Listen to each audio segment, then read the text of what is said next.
I think for me, picking a sound or picking sounds, as you were talking about, goes back to 2 points. One, what is the band about, right? So a lot of music that I make are bands, like guitar-based bands, right? So sometimes I have a little bit of a challenge where I'm going to make a sound with the guitar, even if it sounds like a synth, but just so that they can do it later on if they want, you know?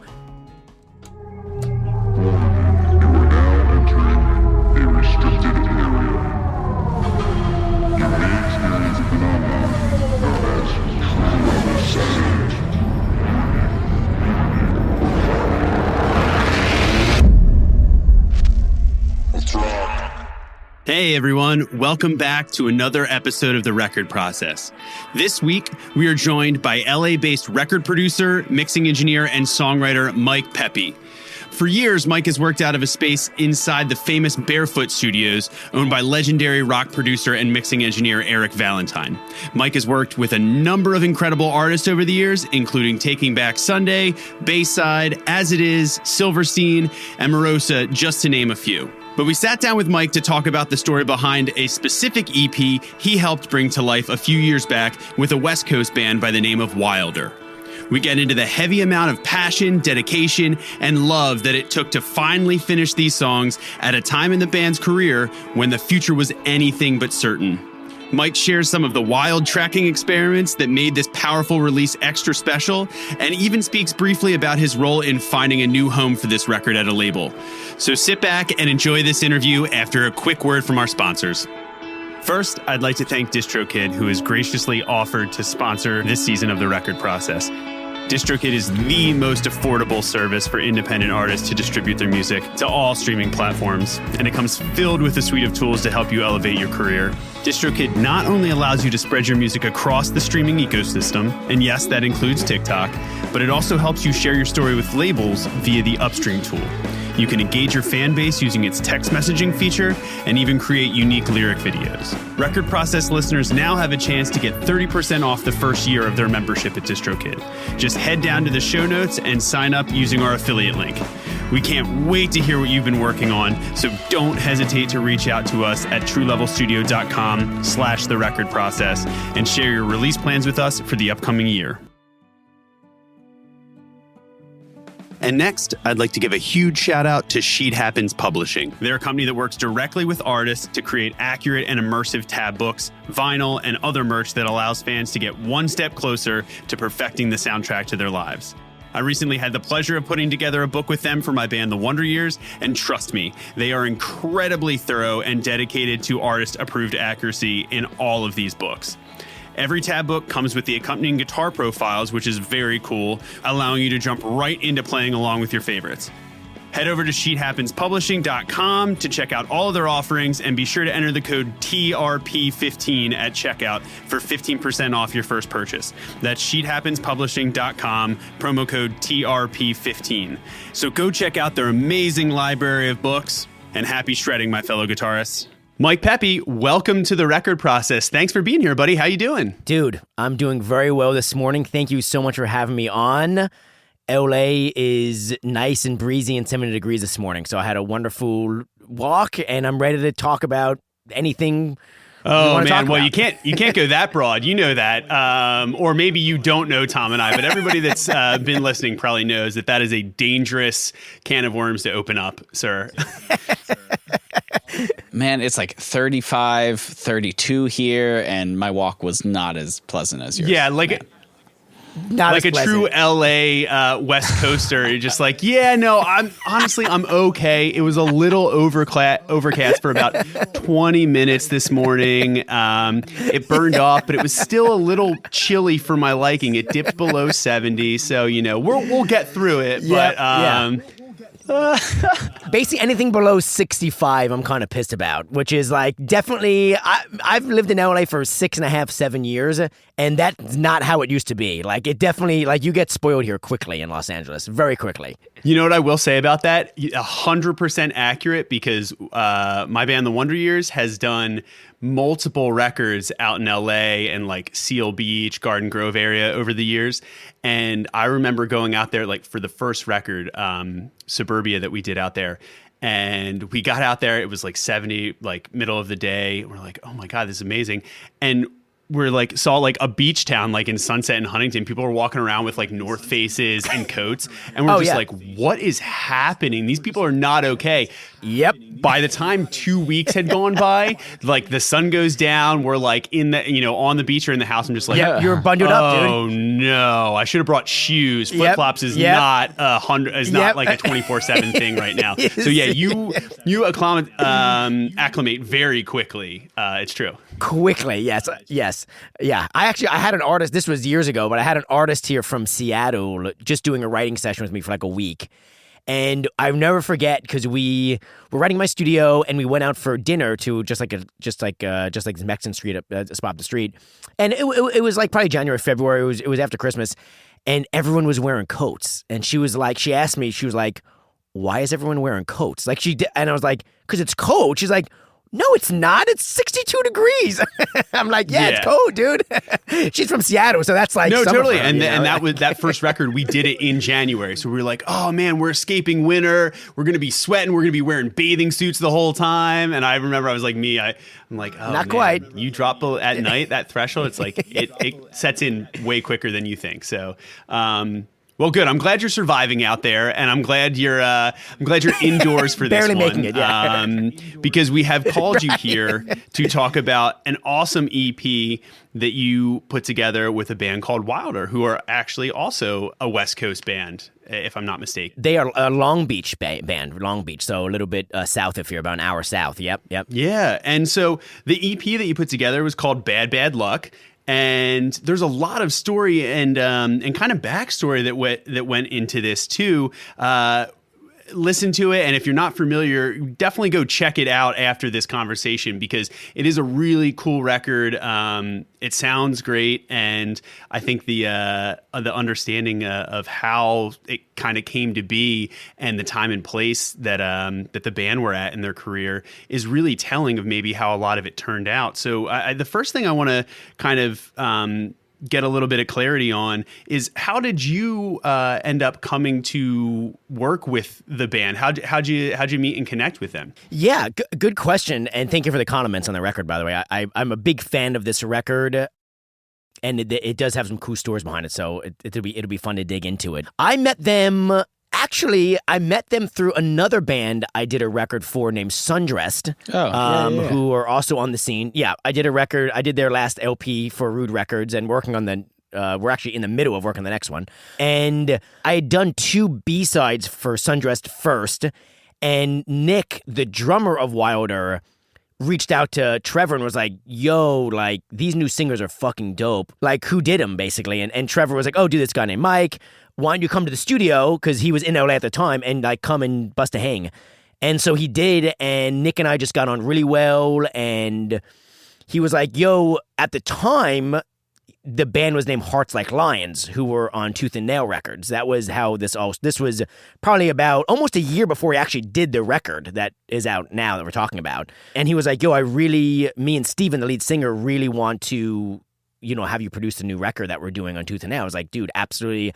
I had known about Hearts Like Lions prior to that even because they had done some tours at Sundressed and some other homies of mine. I was always a fan of theirs. So I was like, dude, I would love that. Like, let's do it. So that's basically how I met the band and how it started. Love that. One of the bands I used to play in a while ago did some touring with Trevor and them. Oh, really? Which band? It was a band with buddy Lucas that Casey and I are actually doing some really cool production on right now, but the band was called Collect Yourself. Okay, cool. But yeah, so dude, that's so cool. So that's how you met Nick and them. From that point, where did it go? So yeah, interestingly enough, Nick, the drummer of Wilder, again, I would just reiterate that, he's just one of those dudes where, like, for me personally, when I met him, I'm like, oh, this is like my people. Like him and I just got on really good. Like outside of anything creative, like we just started to like hang and chat, like we were in the same scene. So, and he doesn't live that far away. And what happened was I was at the time of making that record, and actually just until 6 months ago, I was at a studio named Barefoot Recording, which if anyone listens to this, they may be familiar just because it was an infamous studio owned by my really good friend named Eric Valentine. Some really historic records have been there. Prior to Eric and obviously during Eric's stay, him and I were friends. And so anyway, every year, Barefoot would do a Barefoot party in the summertime. We would do like a cookout in the parking lot, and I'm friends with a brewer in town that works for a brew thing called Golden Road. So every year we would do like a big cookout, and I would have Golden Road sponsor it, and they would bring a bunch of free beer, and we would just invite basically all of the LA recording scene or anyone we wanted that was not in LA, and it became like this staple where people would just like come and hang out. And that year, it was July 2019, I invited the band over, and this was after Nick and Steven had come by and just hung with Trevor and stuff like that. So they had been to the studio, but they came by at the party with their manager, Rachel, who I love. I feel like that's when we really started to plan the record during that party. You know, we were all having beers and tacos, and I think there's something special, or was something special about that place where everyone felt very included when they were inside of that facility. I know I did. And I think that they felt that, and I hope they did because it was true. It was just at that time I could tell like, oh, we're going to do this, and like we're going to make a really fucking cool record too, because everyone was on the same page. Now, I'll say this, at the time it was actually a 4-piece band, because like I said, it was still Hearts Like Lions at the time on Tooth and Nail Records. It ended up really being Wilder and only being Steven and Nick. So it was a bit of a different crew at the party with me. But that's really, I feel like that was the turning point. Like that was the turning point, you know, was that party. Totally. Oh, that's awesome. So, and I love it because that kind of sets such a great scene, Mike, for how this kind of comes together, and also bears, I think, repeating with something that I kind of want to key in on too, for a lot of our listeners that might be in the world of production or trying to break into engineering or work with other bands as well. And that's the fact that the evolution of that relationship wasn't just like, hey, here's an email to, okay, booked and we're doing a record. You know, it was both of y'all kind of vetting each other and then spending time and sharing space and talking through even non-musical stuff and non-creative stuff to make sure that the personalities worked and that there was a mutual trust there. I look at it, and we talk a lot about, you know, one of the reoccurring themes on this show, and just as you know, obviously from, you know, living in the studio and working with so many clients, is you know, a relationship built on trust. And there's a lot of different ways, both very heavy-handed and also very subtle ways of building that trust over time. And, you know, even though somebody might like what you're doing, that might not be the right fit for one or the other side of that. So I think it's really important before you hop into a project to figure out how to vet whether or not someone that you're thinking about working with might be a right fit, not just in terms of the catalog and the stuff that they've produced, but also in terms of their workflow, their process, and their personality. You know, if you have someone that's really quiet and really down to business, then sure, for some artists, that might be the perfect fit, you know, to get work done, zero in, and while we're in there, we're doing it. But then other artists might need a different comfort level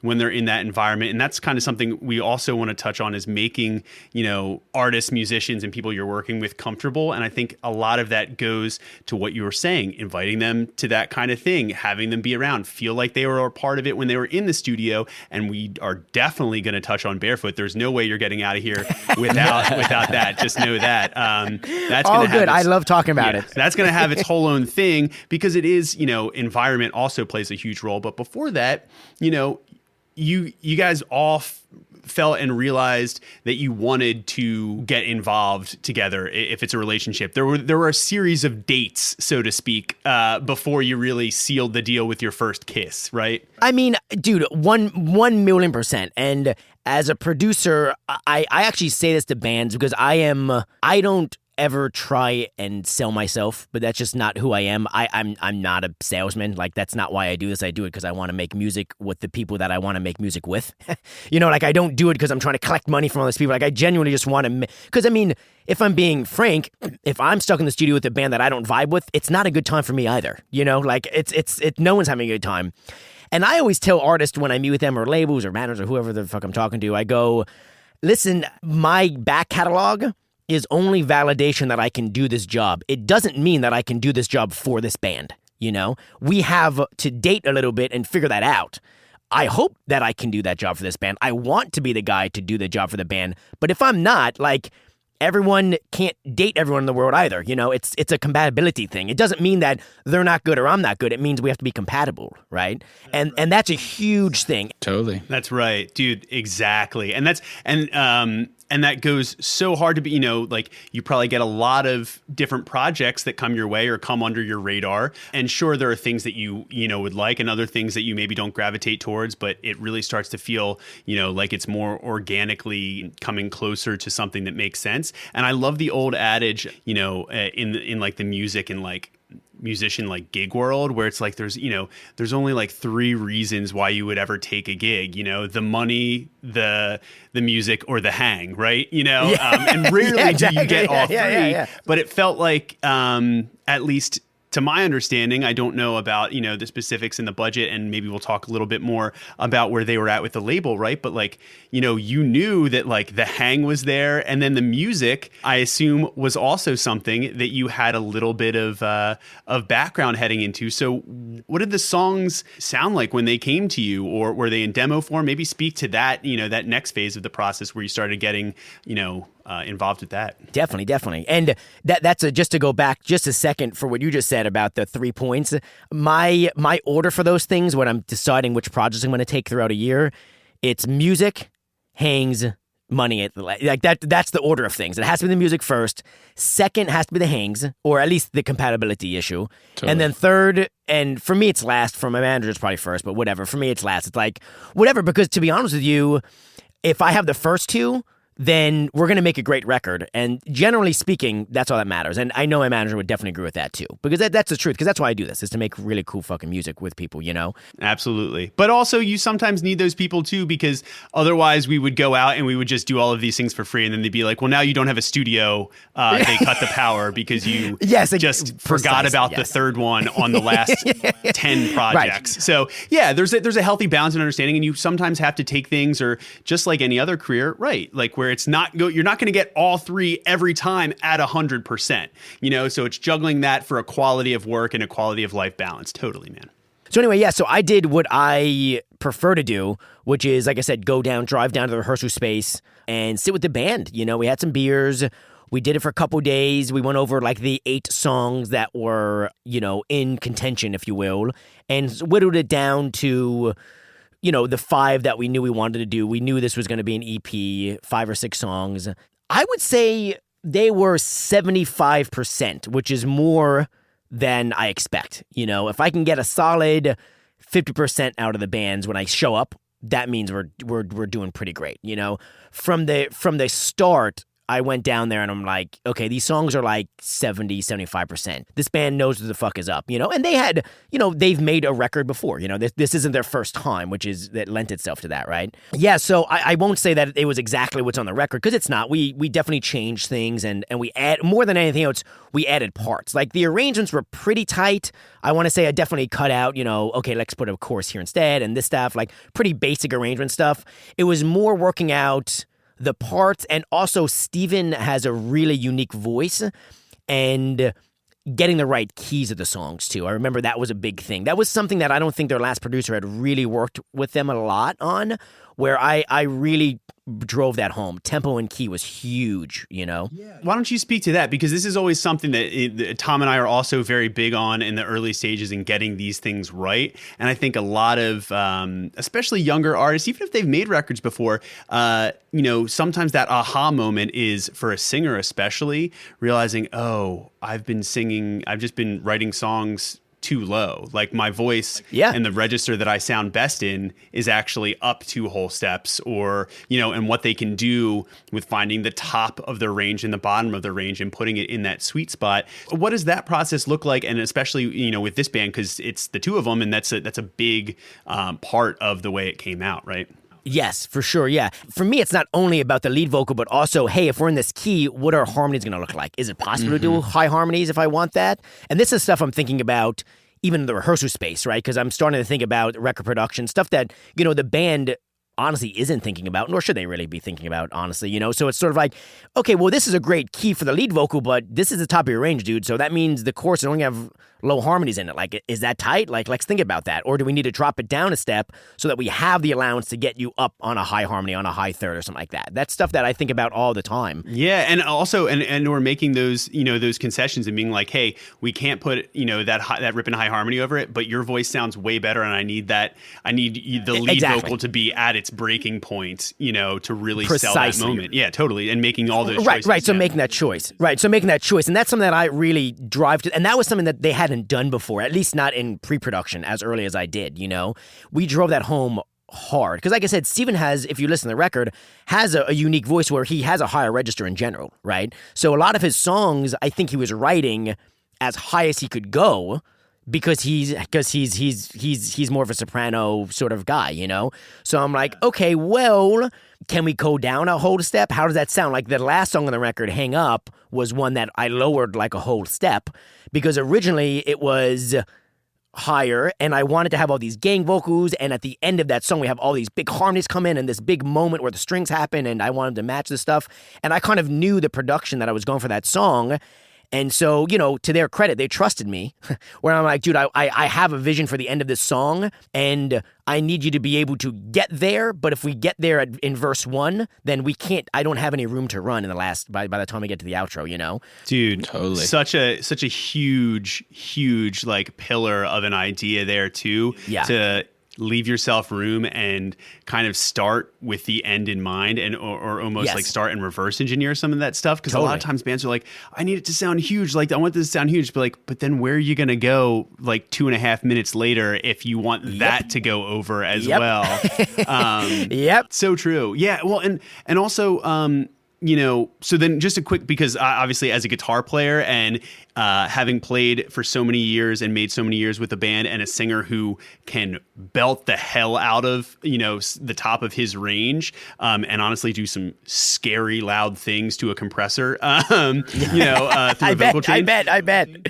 We've, had that same transitional element from record to record to record where it's like, cool, I can do this in the studio, but can I do it night after night if that's the single and not blow out my voice? And then make those kind of concessions. But also as a guitar player, I'm curious, what did that do and how did you make those adjustments? Because obviously guitar-driven band with, Wilder, right? So what'd you have to do? So I think luckily the band was all, first of all, on board with knowing that vocal first. And, it's always tough for me to say that to a band because you don't want anyone to feel lesser than, and that's not the point of that sentence. It's just like, hey, straight up, we're making a alternative pop crossover record. We're not making a record where it's metal, where it's like, dude, like Shred City sort of shit. It's like, this is a crossover pop rock jaunt. So we need to know that the vocals first. Luckily, the band was all aware of that. So everyone was on the same page. Again, really important when I go back to the whole compatibility thing I'm talking about.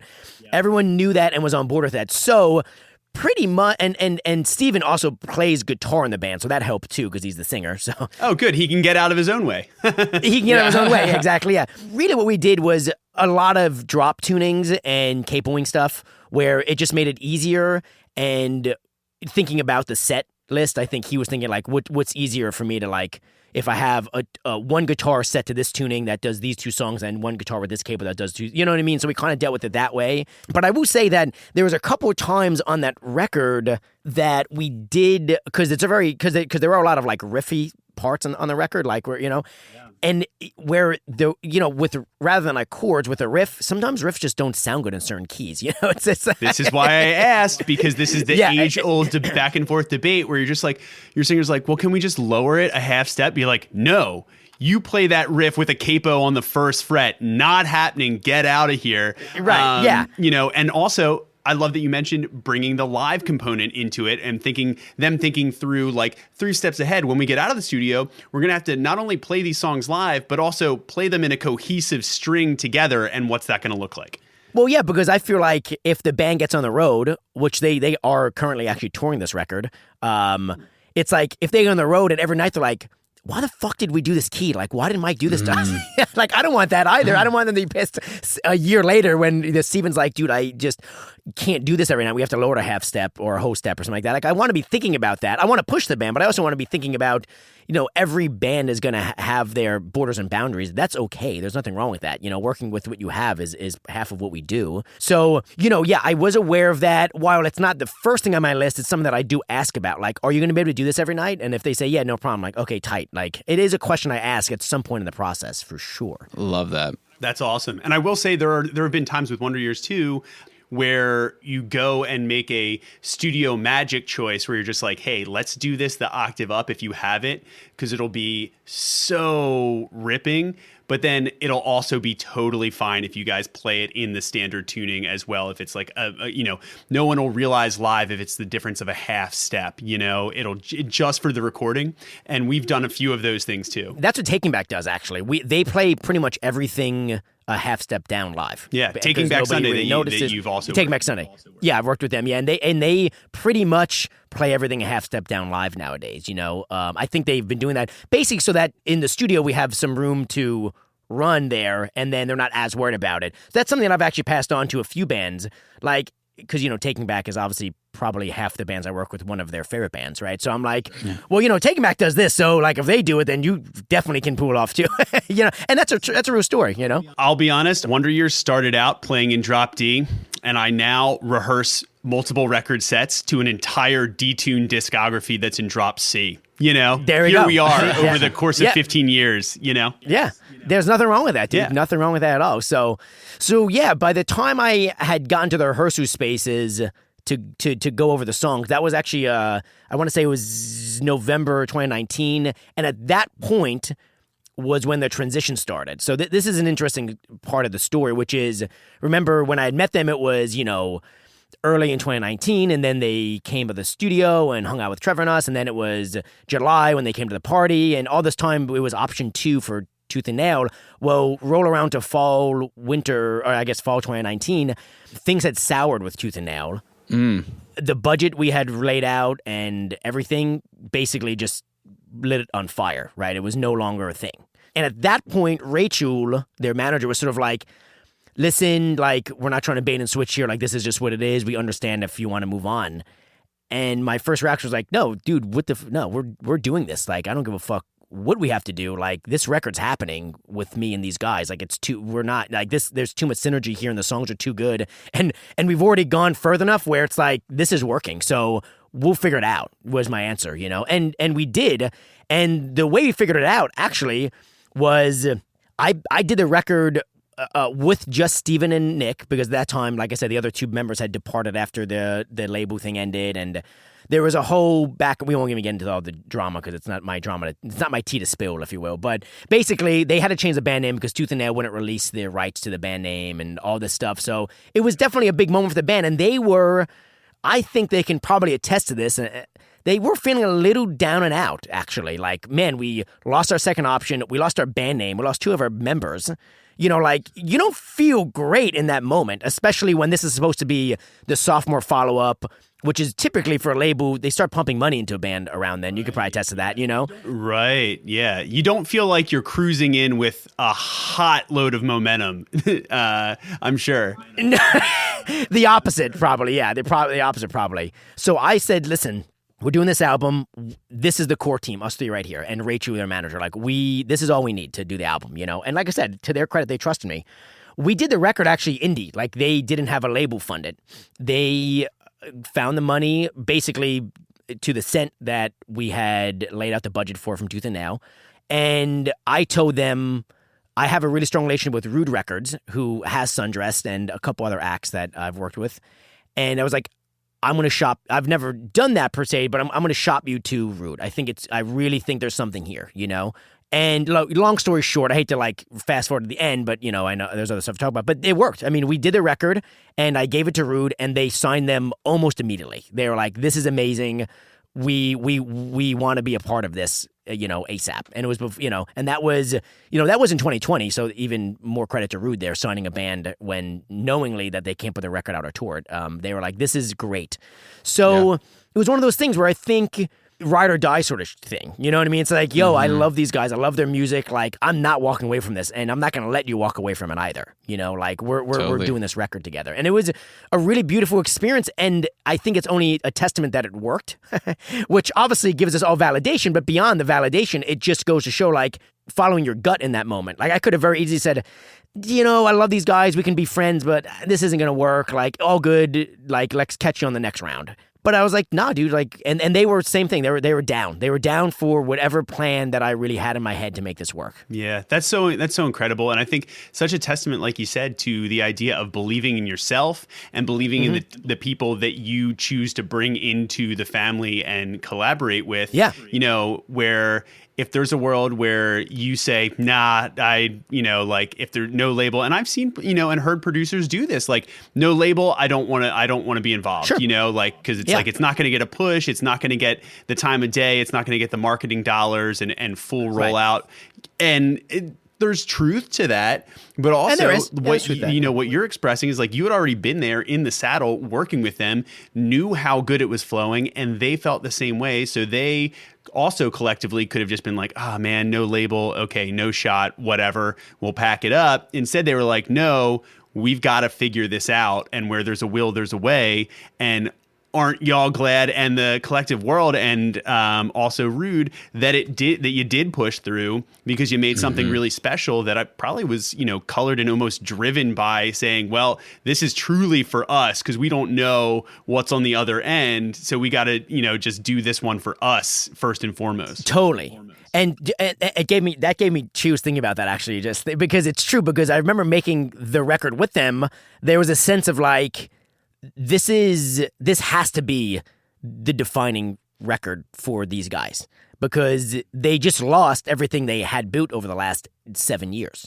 Like, this is the moment we either choose to shut it down or we choose to make it better, right? And so there was this sense of something to prove, or just generally hard work that was in the room. We recorded the record over about 5 weeks. And then I mixed it for about 10 days or 2 weeks after they left. And at no point in the process was there ever a lull in excitement and hard work. Because we all kind of had like this, like, I don't even know if we talked about it, but we all knew it. Like, this has to be the record for this band. It has to be, it has to at least define it, because it's going to be a new band name now, which sucked for them, but it's like, we have to make this defining record for these guys. And I think actually on the other side of that, knowing now on the other side that it all worked out, it was for the better, actually. And I think they would agree with that too. I think it really was for the better. Mike, can you speak on, like, so it's a very traumatic experience, it sounds like, for them. Was there any point in the record that, like, that trauma manifested in, like, a particular moment, whether it be like, this guitar sound is this manifestation of, like, everything that I hated about, like, these last couple months, and just like or was there any moment like that for them that you can speak to?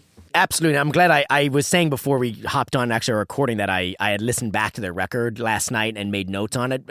And it's funny you brought that up, because there's 2 moments in particular that I can speak to without a doubt, because I just listened to them last night again and remembered, like, oh yeah, that was one was, hold on, I'm going to bring up my notes here because I don't want to mess this up. Honestly, the most prepared guest thus far, potentially, Tom. This is incredible. We love it. Yeah, seriously. Well, I'm a little detail oriented, if you can't tell, So hey, we're right there with you. Yeah. One was that song "Oh No." The whole theme of that was we wanted to make it feel like, what kind of song would we play at a house party, right? And I feel like there was a moment in that song where, like, you hear like like a crowd celebration at the end of a bridge or something like that.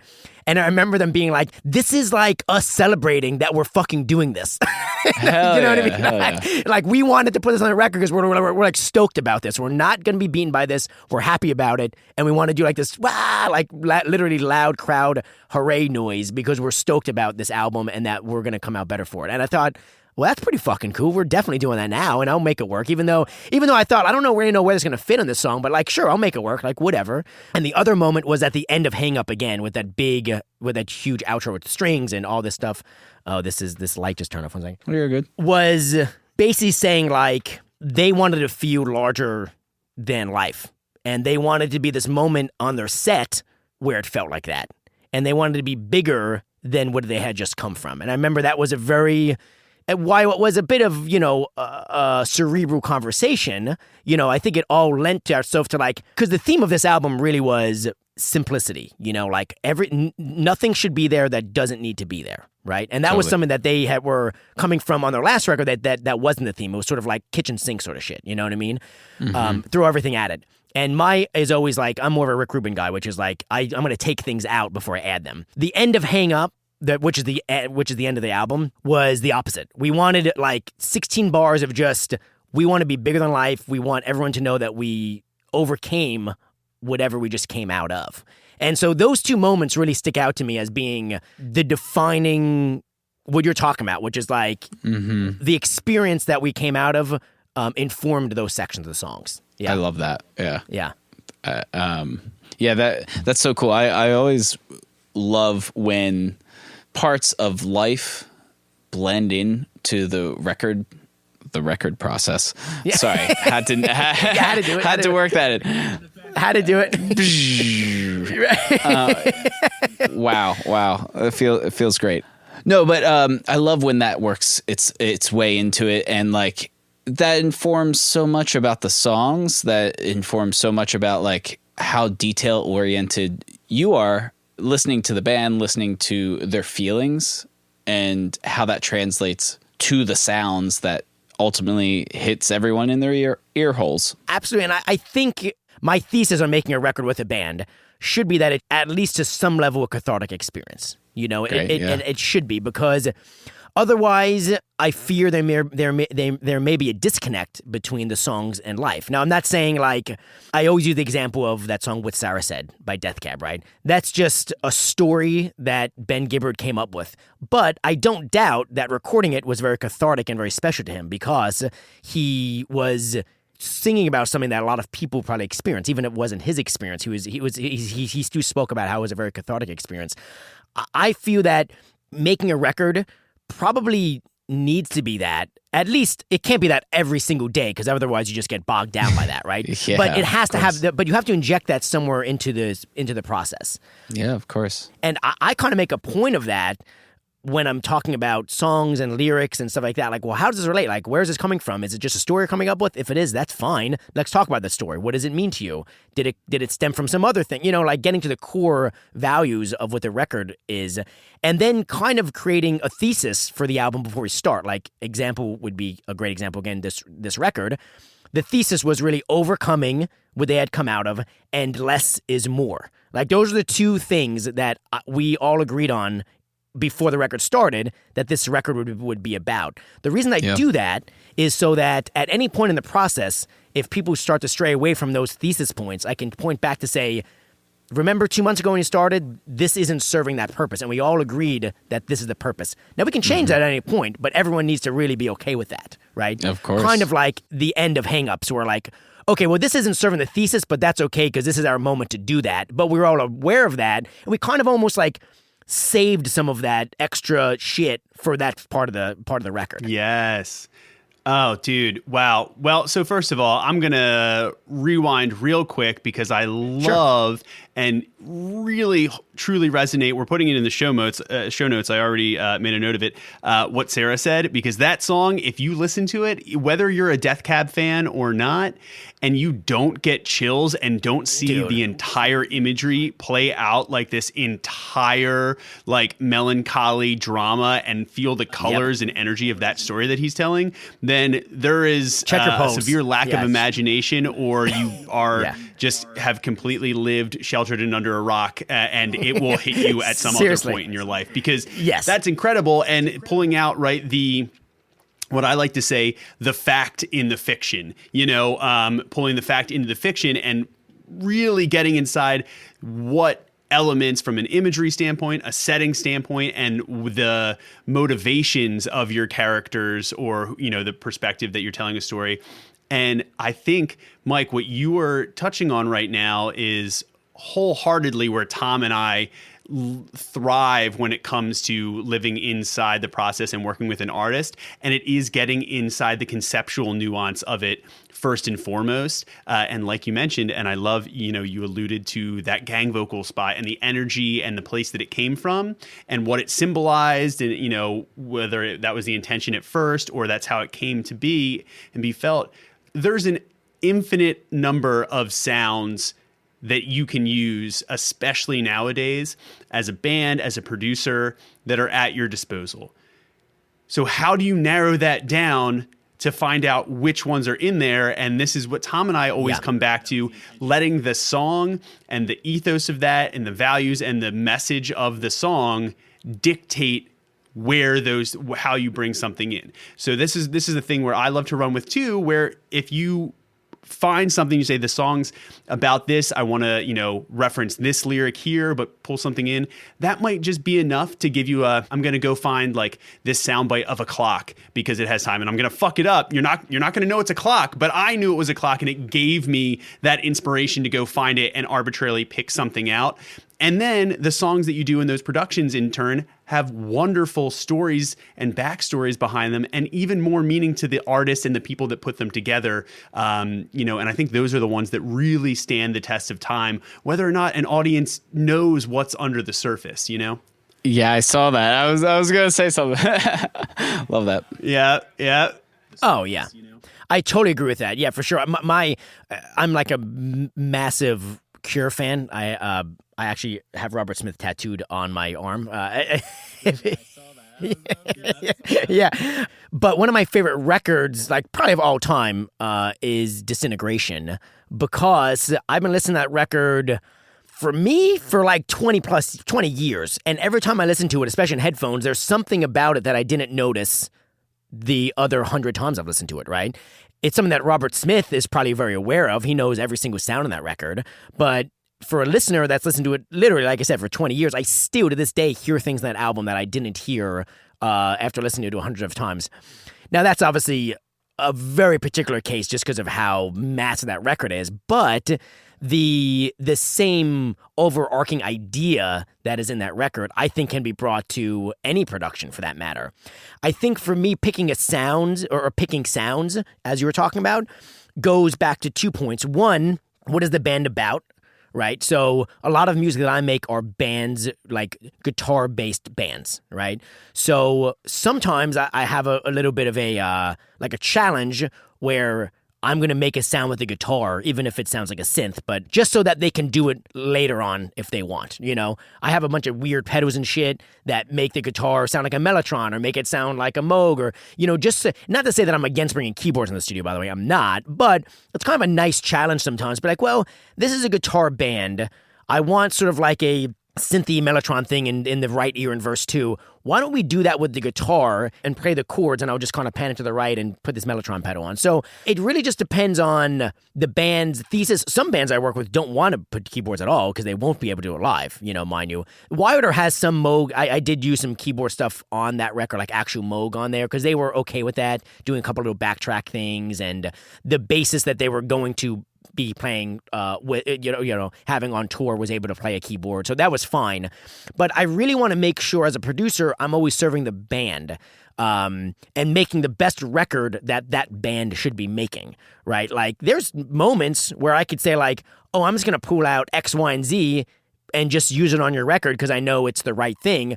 But maybe the band isn't comfortable with that because they're never going to be able to recreate it, or maybe it goes against their mission statement of being a guitar band or being a synth band, like Most City Soundtrack. Like if I was working with them, which I never have, but my idea would be, well, let's try it on keyboard first because you guys are a big part of your aesthetic is keyboards, So that would change depending on who was in the studio. I think the main overarching thing I'm talking about is like, for me, it's making the band's record, right? And a lot of producers, I think, have and I'm guilty of this in my younger years especially, getting lost and thinking I'm making a record, or I want to put my fingerprint all over this record so much that it becomes more about me than it does the band. That's a young man's game. You know what I mean? And it's a way for bands to typically not come back to you, but more than anything else, it's a way to not make an honest record, which to me is, like I was going back to what I was talking about, just a few moments ago, is pretty much the core of what we do, like if I really wanted to, like, let's be honest, I could pound out fake drums, Kemper amps, and a vocal microphone all day long, and probably half the time of my process. Some people do that. That's fine. Not against it. I think more power to them. I want to spend the time with a band like Wilder and have a cathartic experience, have those moments on the record that we talk about, spend the time to fuck around a little bit, like I said, plug in weird pedals. It's just my idea of how records that I want to make should be made. It's a little bit tough in today's environment doing that because it requires more time. And as we all know, the rock genre doesn't have a lot of budgeting in that time, like it's not, like there's not a whole lot of money. So, whether I spend 3 weeks on it or 6 weeks on it, it's not going to matter. Their budget's the same. But I made a decision in my career to say, well, I care less about the time and I care more about the process. I mean, given I have to have some cutoff for it, just to be, one, because the record has to be finished. It can't just continually be in production.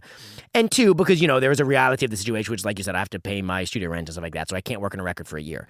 But I like to put that first, So I don't know if that answered your question or not, but anytime I'm thinking about sounds, it's what is the most honest thing for this band. Case, actually, here I was just checking. The producer and engineer that y'all worked with, Casey, Steve Evans, actually did the self-titled Cure record. He engineered and mixed it. Yeah. So fun little small world. Ross Robinson produced that self-titled record, right? Okay. Small world. Talk to us about like the tracking process specifically for this EP. Like, was there anything like kind of nuts that you were like, oh, dude, the only way that we got this guitar sound was like we set up a wall of amps and like just had one mic and dimed everything. Was there anything on this record that was like that kind of cool? Actually, there were a few of them that I wrote down last night in my notes here. So I'm going to have to pare it down so I don't completely just bulldoze this conversation into that into that work.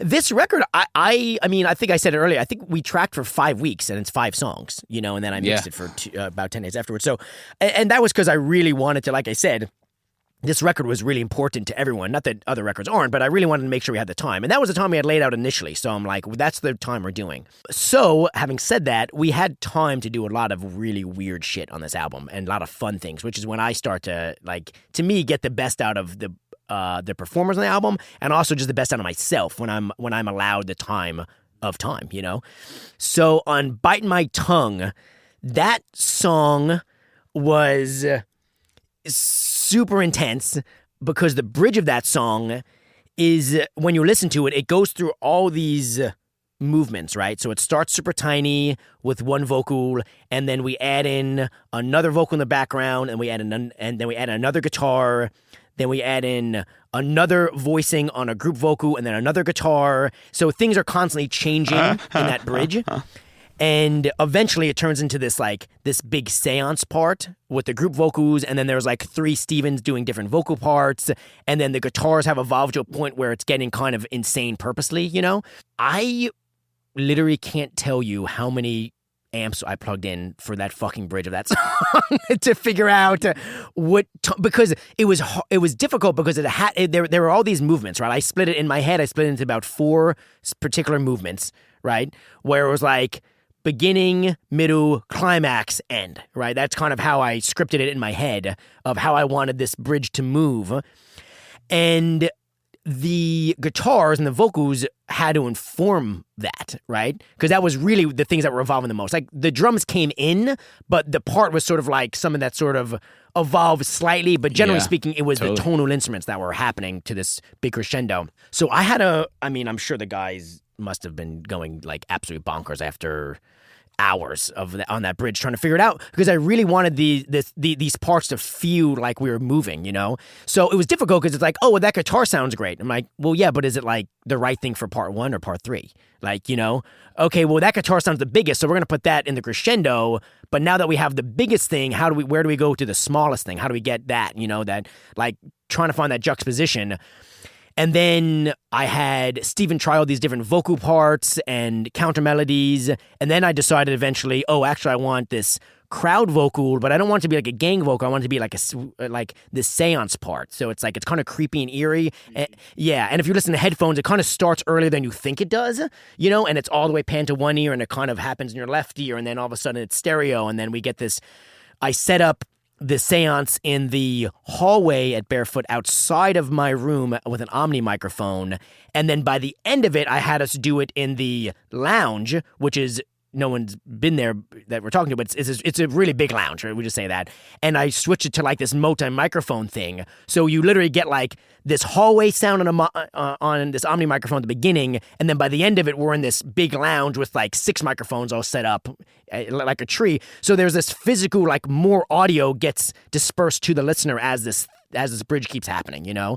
And we must have spent, I'm not, probably 4 or 5 days just on that, like 30 seconds of that record. Like literally, I'm not even making that up. Like it was like probably 4 or 5 days, 10-hour days just on that bridge. Because to me, it was, again, this defining moment of the band, tiny to big. How small can this band get? How big can we get? Right? It's like I had to really scope this section. So for me, that was probably the one of the cooler things because we plugged in so many guitars, and the whole microphone tree that I did in the lounge was really cool to get that sound at the end of that bridge with the seance. So yeah, I think that to me stands out as like one of the cooler moments, just like as a nerdy technical thing that I did.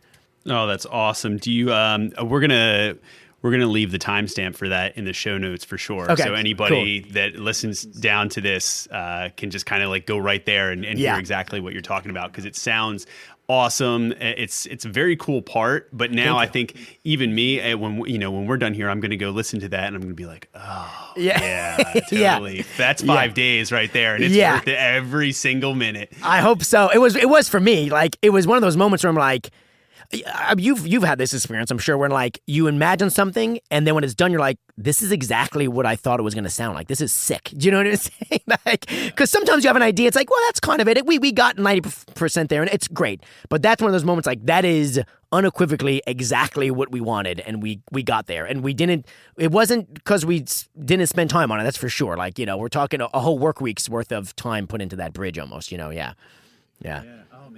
Oh man, that's awesome. And there's definitely moments where you can have something in your mind's eye and know when it's time to abandon it or pivot, and just let that initial idea be the catalyst or the carrot that got you started, even though you'll never get that and you end up somewhere else. So I think there's also an art to understanding, yeah, this will work. And at some point along the way, you probably threw the first ones and you're like, yeah, okay, that has me primed. And then you probably started hearing the first takes back in the lounge and were like, yeah, this is going to work, you know? Yeah, I remember when it came together, when I'm like, okay, we're going to be able to do this, was Eric in the A room had this super tiny, like 10-watt shitty Fender amp, like, you know, this, like one of the little practice amp things. And I remember getting that, and I actually bought it from him because I love that the little sound so much that I was like, when he was selling Barefoot, he was like, do you want a thing? I'm like, I want that amp. He was like, okay, he just gave it to me. Of like, all the things in Barefoot, you bought a 10-watt practice amp. Yeah. Wow, well, I also bought other stuff as well, but I bet. Yeah. But that was my first thing. I'm like, I definitely, before anybody grabs that or throws it in the trash, like, just give it to me, because like that, somebody else would think that's trash. To me, it's like treasure, you know? So, but I remember putting just an M201 in front of it, and that first riff that comes in that bridge, I put it through there. This wasn't the first time. It was probably more likely the 10th amp that I did. But at that moment, I'm like, okay, I have the small sound. So now I know we're going to be able to do this. Do you know what I'm saying? Because that was the hardest one to get, was where do we start with this bridge? How tiny do we make it? When we got that sound, I'm like, okay, this is going to work now, you know? Totally. Love that. So we got like guitar-wise, bridge-wise on Bite My Tongue. That's like an awesome moment during the tracking process. Was there any moments during like the mixing process specifically on this record that was like, oh man, this cool, like hidden secret, like back pocket type of trick that like made, like sold the moment a lot, like the seance kind of sold that. You know the kind of moment Tom is talking about, Mike. You know, like the kind of moment where you get done, you hit spacebar, and at the end of it, you just slam that down, headphones off, or if you're not wearing cans, whatever, and you just like kick out your chair, and you're just like kind of like ready to just open up the room, and you're just like, give me a door so I can kick it down right now. That's sick. The triumph, yeah. Yes, that exact moment, yeah. It's a panning thing I did. I remember thinking like, okay, that's pretty fucking cool. What I think it was on, I thought it was on Oh No, but I may be wrong. Oh yeah, it is. It's on Oh No. Yeah. It's the panning effect before the second chorus. So what happens is we have these two dueling guitar parts, and at the end of it, I have Steven finish one and then slot in another, and it's this thing where it makes it feel like the guitar goes from left to right, but it's really just two guitars ending at different times. But it's almost like the guitar gets slap backed, and you almost get like kicked into this other chorus. Do you know what I mean? Because it's like there's this moment where it goes from mono to mono, and then all of a sudden the chorus opens up to stereo, and you're like, whoa, like the chorus seems way bigger than it really is because it's kind of a little trick that I use sometimes. But that in particular, sometimes I'll just go like straight mono, but this was cool because I was able to get a performance that was two different guitars that happened mono, and then so there's something nothing on each ear, and then all of a sudden the chorus gets super big, and you're like, okay, that was actually pretty cool how we pulled that off. Yeah. That, and then there was also, I think it's in Bad Luck, the Bit Crusher thing, I think, or maybe it's actually in the same song. Yeah. It's in Oh No, yeah. In the right ear during that song had a lot of weird. I like panning a lot. Like I just think panning is, which is why I'm super into this Dolby Atmos stuff coming out, by the way, right now, because it's like I think panning is, to me, the key to dynamics in a lot of way. You know, like in other words, a good performance is, but in mixing, I guess I should say, panning is one of the best ways I use dynamics. I remember reading an article. When Jimmy Eat World made Futures, I remember reading an article about that record, and Jim said a lot of the verse guitars that are stereo are panned like 60 or 70, and then the chorus is everything's panned 100, so everything just sort of gets a little wider. And I don't know why that stuck with me, because I do it all the time, so I definitely totally ripped off Jimmy Eat World when I do that.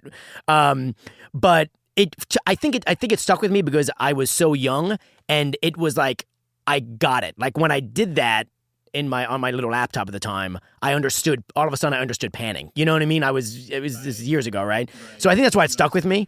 Right. Exactly. Right. Yeah, I think that's why it stuck with me. So if I'm stuck in something, I'll try that first. I'm like, oh, let me take everything out of the stereo spectrum and start from zero, and then slowly get things out of the way of the middle, and then find where it lands.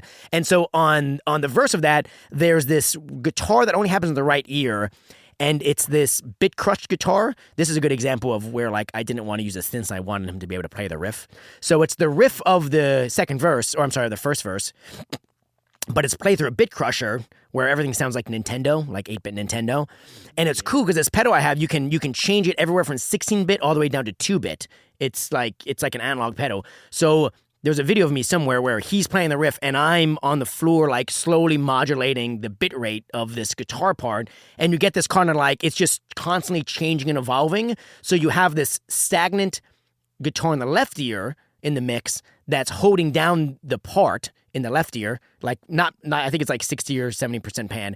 And then some that's all the way 100% to the right. So you kind of feel like things are like weirdly like out of order, you know what I mean? Almost like, because the main riff is 60 and the other one's 100, so you feel like things are unbalanced, kind of purposely. And the right ear, it's all just fucked up and distorted and analog and bit crushy. And then right before the chorus, I kind of open it up so you understand that that's been the part the whole time in the right ear, you know? And then again, the chorus comes in all stereo, and all of a sudden you're like, oh man, it seems, it's a trick where it seems bigger than it really is, you know? So I think that song in particular, yeah. Oh, dude. Tell me again which pedal that was. It's a little pink guy. They actually don't make it anymore. It's made by that company Kush, I think it is. Kush, is it? Oh, no, Hotone. It's the Hotone Kush. That's the name of it. I'm sorry. Hotone, and the name of it is Kush. It's Kush, I think. It's like a little pink guy. Hotone used to make all these little guys, like they're like just miniature pedals, and you could fit like 30 of them onto a board, but you could never possibly press the button correctly because they're super tiny. And yeah, I became obsessed with that pedal for a while, as we all do when we find new things. A band I tracked years ago had one, and I just like loved it. And so yeah, but I don't pull it out too often. Kind of like a Rainbow Machine or a Space Echo. You got to be careful because everyone sort of like knows the trick. You don't want to overuse it. That's like one of those pedals that I've used enough where like it's gone on the shelf for a couple years now. I don't think I've used it too much since that record. It's maybe time to bring it out again soon. Yeah. Well, I love that. I mean, and also such a cool thing. I mean, even you said like kind of like I think instinctually. Or maybe I heard it, but like Bit Commander, the Earthquaker pedal that they make that I've had on my board. I know other guitar players, I see them around a lot. But what I want to mention about the way you just described creating that moment is there's a lot of ways where you can go ahead and do the same thing. You can go in and automate parameters on like a lo-fi plugin or something. You know what I mean? You can do a similar thing in post, but you chose to get down there on your hands and knees and turn the knob, and that has an entirely different sound because the person standing next to you with the guitar is hearing that and playing to it. That's right. Oh, by the way, I'm sorry. The Bit Crush part is in Bad Luck. I don't know which one I said, if it was Bad Luck or Oh No, but the Bit Crush thing is in Bad Luck. The other first Panic thing I was talking about is in Oh No. And actually, interestingly that you're talking about that because at the end of Biting My Tongue, the whole ending is Space Echo guitars where he's playing one note and I'm on the floor with the Space Echo and the modulation pedal, and I'm modulating it by hand, and that song took fucking forever. Because it's like, if anyone's ever used a Space Echo, it's completely unwieldy. So it's like, when you do the twist function, it's like, it'll just throw it out a key randomly just because it fucking feels like it, So it's like, that part took so long because there's like 4 of them that we're doing, and they all had to be... okay, this note, we basically made a chord, like this note, this note, this note, and this note, but play each one separately, and then I'm going to modulate it all at the end and pan them all so it goes crazy. And it's awesome, but it took so long. But I'll say this, there's a video of me and Steven doing it, and we're both drinking beers, and we're having the time of our goddamn lives. Nick took it because we're like, I'm on the floor drinking beer, and I'm using this pedal and modulating, and it's going all over the place, and he's just like having a fucking good time. Even when I was like, oh, that sounded like shit, we fucked up, let's do it again. He's like, okay, and we're having a good time. It would have been very easy for me to do what you said, which is, okay, just play that note all the way through the outro, and then in the mix, I'll do a Space Echo RE20 plugin, and I'll make it happen. But there was an experience there that we had, both of us together, where we were really having a good time. And I like to think you can hear that in the outro, that it was actually a performed thing, that him and I was like, we were almost doing a performance together, which I think is just so cool. That's right. You're doing the dance. I know that very well. All the time in the records that we've done with Steve Evitz, he comes from the analog world of commit the sound. And there's a time and a place to leave yourself some room if you're unsure about things. But that is a thing where it makes a moment and then informs every other decision that comes behind it. Because you're like, oh, it turns out I don't need all of that other bullshit, because I have the space already filled up because we have this effect and this performance that we know we love. You can ask any band I work with. And this is something I learned, I want to say probably from Eric the most, just by being friends with him, not even by working on records with him or anything, just by knowing him and knowing his process and watching from afar at times. He likes to make decisions, and I do too. Because there's this, I think it's like a virus that's entered into music nowadays where you can constantly be in limbo and constantly be making decisions, even up into the mix.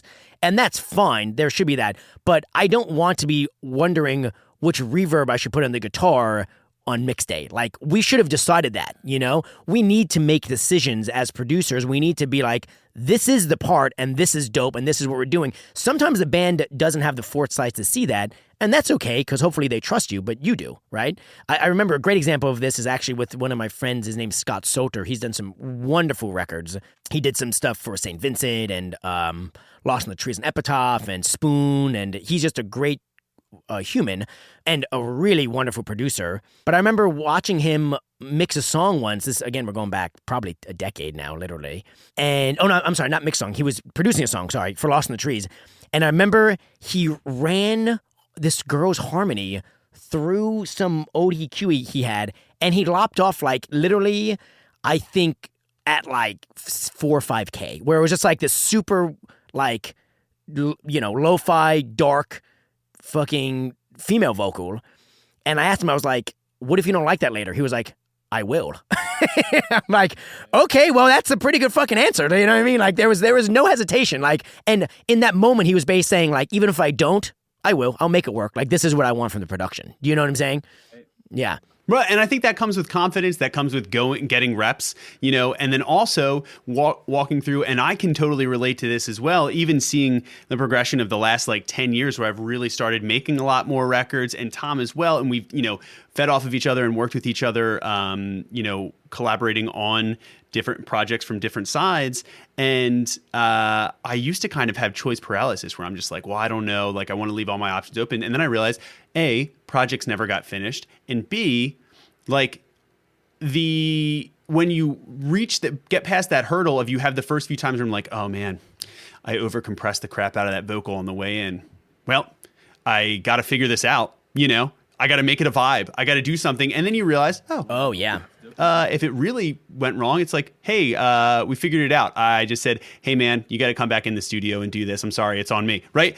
And that's the worst thing that could happen. And it still gets done. It still sounds great.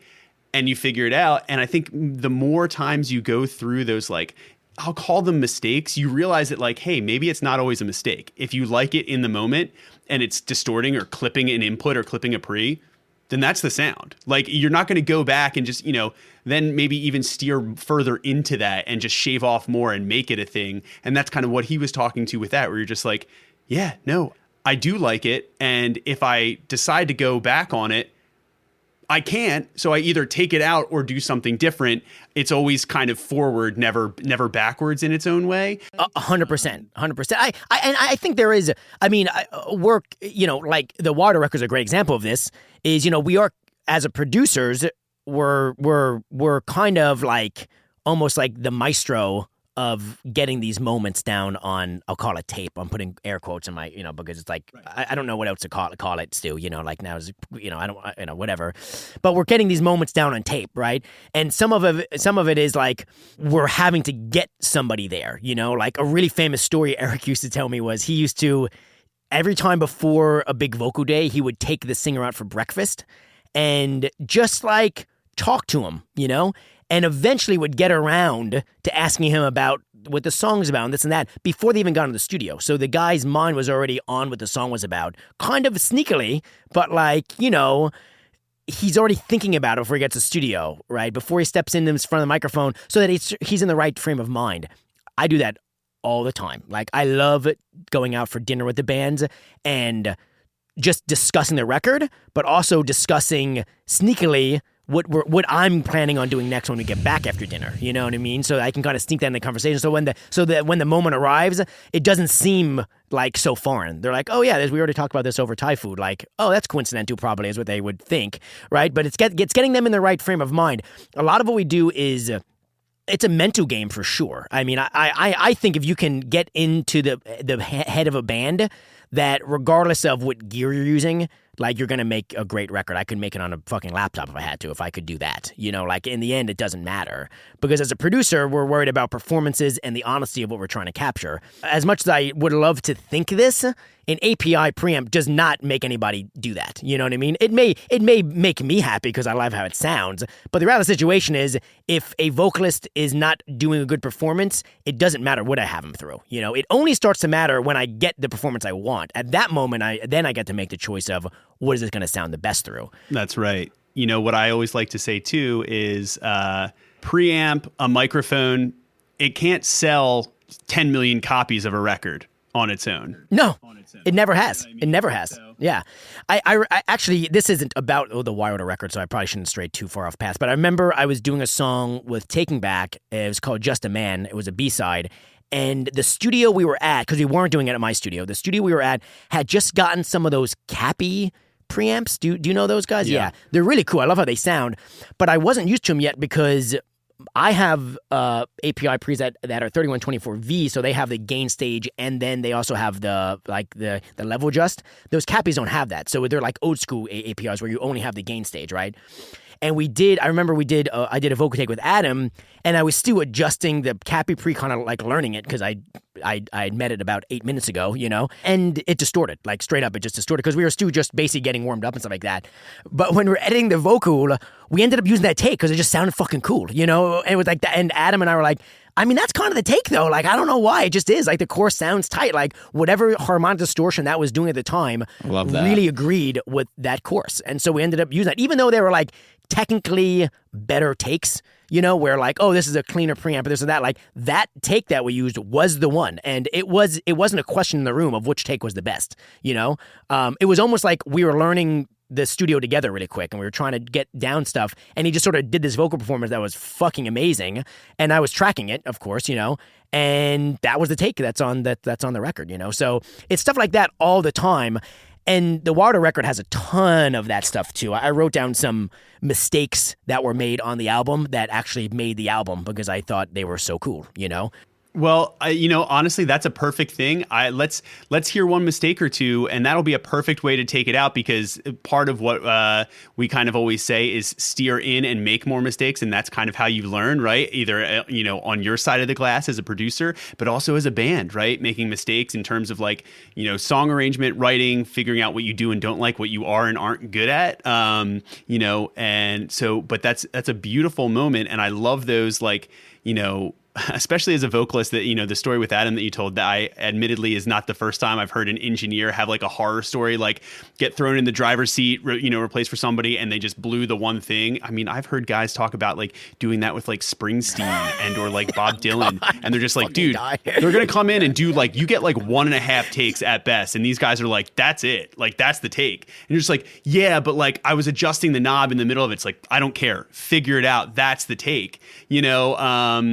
and not all of them are like, super like crazy insane like that. But the same thing, it's like, that was an accident. You were like fucking around and punched the gain and hit the ceiling, and you picked that take, vibe over purity, like, but knowing when to steer into that, and also like kind of riding the lightning as an engineer, but also knowing, hey, I need to make sure I don't go overboard. And there's that experience with like some literal and figurative headroom that you can leave yourself to make sure it's like you get a good take, but also you're not afraid to like steer into something if you find and hear something cool. So what were some of the mistakes on this record that you made? Totally. And going to that point, it's interesting nowadays as a producer, you also have to be your engineer, right? You don't have, because budgets aren't like, I can't, I mean, I guess I could, but I would make far less money on every record if I hired an engineer for every record that I did.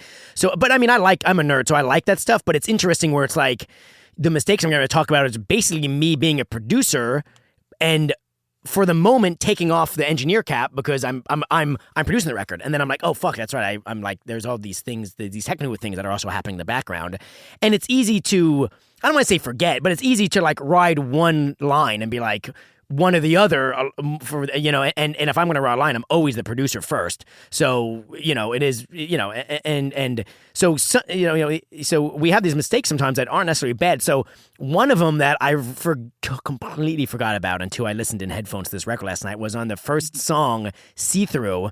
In the second verse, there's a weird reverb thing in the left ear.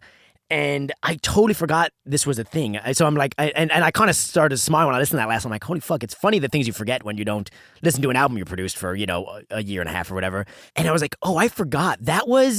I had a Fender Reverb Twin in my booth, and an intern accidentally opened the booth during like a take when we were waiting, where there wasn't sound coming out of the amp because obviously they wouldn't open it then, but we were waiting for the pre-roll to start, you know what I mean? And we were just waiting, so nothing was being played. He opened the booth by accident and saw there was amp mic'd up. Oh my god! And closed it really fast, and it shook the amp and the reverb, and it made this fucking cool sound where it's like like that, and I was like, what the fuck was that? Because we're in the other room, so I don't know that he opened the door, you know what I mean? And maybe 8 seconds later, he comes in, Oliver, dude, I'm so sorry, I just opened the door. I did anything fuck up? I'm like, actually gave me a pretty fucking cool idea. Like, that was tracking, so I made a loop out of that sound and made it a part of the guitar part in that verse in the left ear where it's looped this reverb, this weird reverb tail that was happening, Oh man, I love that. Yeah, I was like, I'm so glad you did that by accident,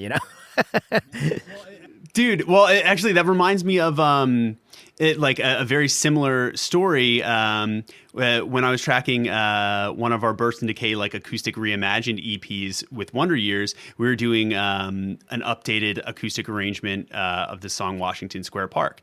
It's like a very like kind of like riffy like lead that I play throughout the whole beginning and intro, and I play it on acoustic in kind of a more sustained pedal kind of way. And we were tracking, and one of the takes had this weird like fret noise, like brow, and as I was playing it, right? So we could have been like, that wasn't the take. We were sitting there, myself, and then Ace Enders, who was helping out and recording this, right? And we just had this like, what a weird sound. And we knew that we wanted some sort of, almost like kind of lo-fi, glitchy, like drum loop percussive thing happening in the background, but we didn't necessarily want to actually track drums and do the like, whole like devil lock, like distortion, bit crush thing, right? Yeah.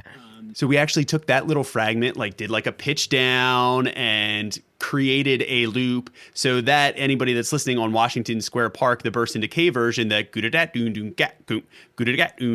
like the percussive, like almost mouth sounding thing is actually just a clipped like fret out noise of one of the takes that I did put into like a pitched up down loop version and then like reversed, I love shit like that. Is so fucking cool, dude. Yeah, so it's the same thing where it's like instead of being like, whatever, just pass it, it's garbage, we like pick that out and we're like, no way, dude, we're like making a whole thing out of this. So I love that, dude. It's a whole part now. Yeah, it's a whole part. Yeah, exactly, yeah. At the end of the record, actually we end the record with this, which is why I like it so much. The record ends with this big, at the end of Hang Up, we do like this big like string thing, and then it kind of evaporates into like just this big timpani, reverb timpani thing with stick clicks, and like it's a whole percussive thing. And originally it was just this big timpani thing, is should-do-do-do sort of thing, should-do-do-do. And Nick in one of the takes dropped his stick, and it hit the rim and then hit the floor. But in recording that timpani, I had Nick in the barefoot hallway, and I had done close mics, mid mics, far mics. So there was like basically 6 microphones, with close, mid, and far. So we were getting like all this reverb from the hallway and all this stuff, really cool shit. And the stick click sounded so cool when he dropped it that it was like in time enough where I was like, dude, put that into the percussion parts. So I was like, do do do do do do do do, click click click click. Click, click, click, click, do, do, do, do, do, do, do, do, click, click, click, click, click, click, click, and then eventually take away the timpani. So we're just doing the click, click, click, click, click, click, click, because the reverb of it was so cool in the hallway, all the way down the hallway. It sounded like you can hear that this wasn't being recorded like in a safe place. It was literally like at midnight after everybody left. I'd set this up in the hallways, and you literally in that moment hear the barefoot hallways, And I wanted to end the record. I was trying to figure out how to end the record right at the time, because I wanted to end the record with something that was honest, that went back to the thesis statement of the whole album, right? And I was like, I don't know how to end it, because we ended with this big outro, but then we have this percussive thing, but it's too big. It's still this big timpani thing.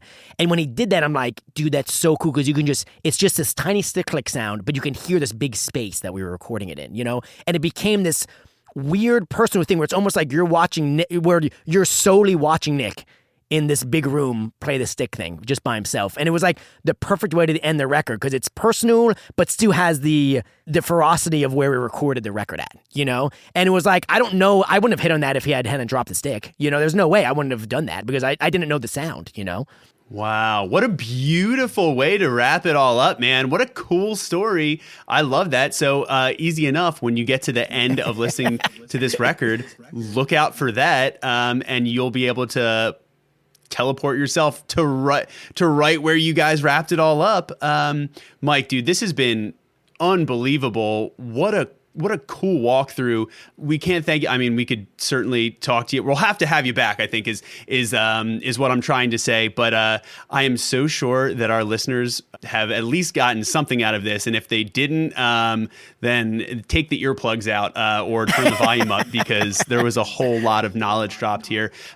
This was incredible, Mike. Where can anybody find you, find out more about your discography, more of the records that you worked on, and what do you have in store for, for yourself this coming year? and beyond. Yeah, definitely.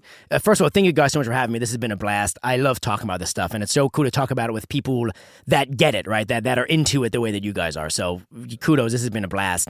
Yeah, you can find me. All my social stuff is at Mike Pepe Music. That's MikePepe Music on Instagram and Twitter and whatever. And my website is just MikePepeMusic.com, which has a more complete discography and artist list and even some shots of the studios and stuff like that, Coming up, I am working on the new Sundressed LP for Rude Records, which we're doing the rest of that in May. We already started it, but we're finishing it in May, so that's great. I'm also doing some work with this artist named Sydney Sprague, who is getting ready to open up for Jimmy Eat World and Dashboard Confessional on their tour. I just finished mixing some new stuff for her that'll be out actually pretty soon.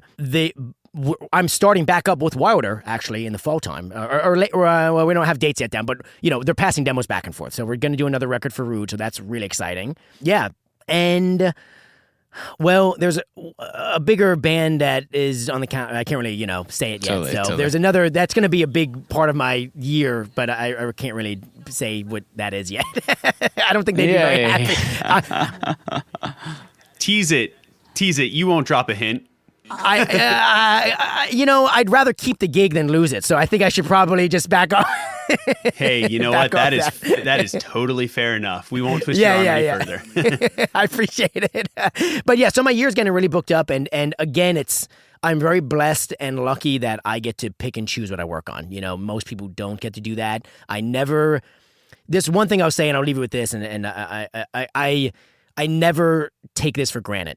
I don't think that I'm entitled to doing this. Most people would kill to do the thing that we do, and I'm always honored when bands pick me to produce their record and complete their vision. Totally. And for that amount of time, I should be the extra member of the band. And to me, that's very honorable because they're picking you to be the fourth or fifth member. And this is guys or girls that have usually been together for years, right? That's not an easy thing to accept someone else in that family. So I take it very seriously, but I have a lot of fun doing it. And I think any producer out there, if you don't have that mindset, you immediately, I think, start to lose some of the magic of what we do, Yep. Well said, my friend. That was beautiful. Well, congratulations on all the success and the incredible year it sounds like you have ahead. We wish you the best. Any of our listeners, definitely go follow Mike and keep up with him because it sounds like he's going to have a hell of a year and you don't want to miss it. And all of those future ideas. And I'm so glad that you ended on that note, Mike, because I really think that gratitude, especially in what we do, and specifically appreciating the bands and everybody else that trust people like yourself, it should go certainly highly regarded and noticed, and that's awesome to hear someone like you in that position that gets it, and is still living that to this day. So thank you so much, and we will talk to you soon, buddy. You guys have a great day. Thank you, everybody.